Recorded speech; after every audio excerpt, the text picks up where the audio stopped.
જય સ્વામિનારાયણ બેનો, જય શ્રી કૃષ્ણ। આજે આપણે કુરકુરી ભીંડી બનાવશું।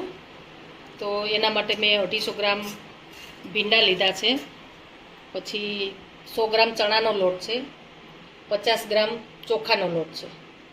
પછી એના માટે આપણે જે રૂટિંગ મસાલા છે એ છે ધાણા જીરું પાવડર છે 1 ચમચી, સ્વાદ અનુસાર હિંગ છે 2 ચમચી, લાલ મરચું છે અડધી ચમચી, હળદર 1 ચમચી, ચાટ મસાલો છે, પછી અડધી ચમચી આપણે અજમો લીધો છે, સ્વાદ અનુસાર ગરમ મસાલો છે અને સ્વાદ અનુસાર મીઠું અને જરૂર મુજબ પાણી લીધું છે।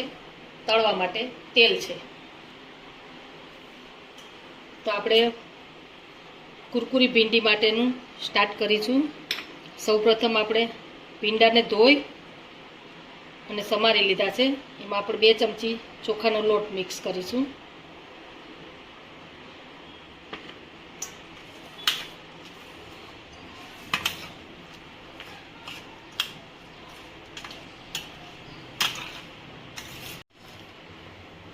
સૌપ્રથમ આપણે બેસણ છે, બેસણની અંદર આપણે ચોખાનો લોટ નાખીશું 2 ચમચી,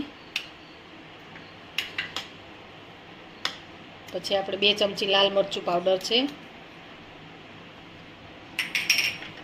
અડધી ચમચી હળદર પાવડર છે, 1 ચમચી ધાણા જીરું પાવડર,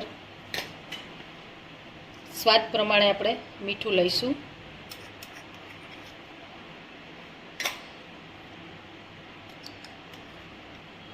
અડધી ચમચી ગરમ મસાલો,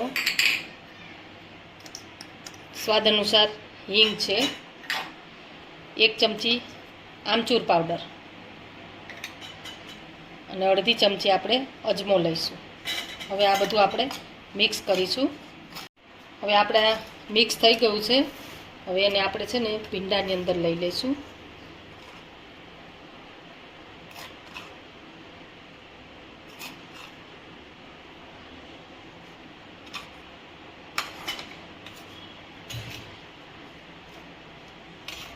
આમાં છે ને સ્વાદ અનુસાર આપણે થોડું જરૂર મુજબ પાણી છંટકરશું, જેથી કરીને આપણે ભીંડામાં મસાલો અને બેસણ ચોખાનો લોટ કોટિંગ થઈ જાય।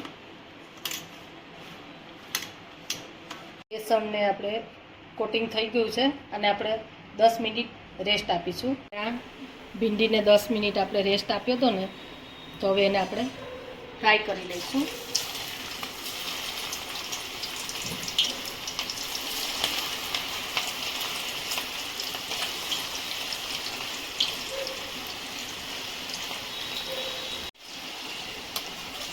કુરકુરી ભીંડી તળાઈ અને રેડી છે। જો કેટલી મસ્ત લાગે છે, એને આપણે બહાર નીકાળી લઈશું।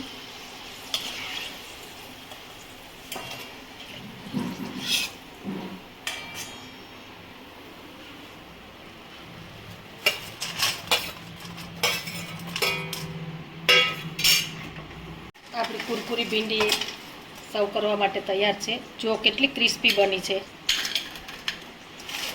તમે પણ એકવાર ચોક્કસ ટ્રાય કરજો।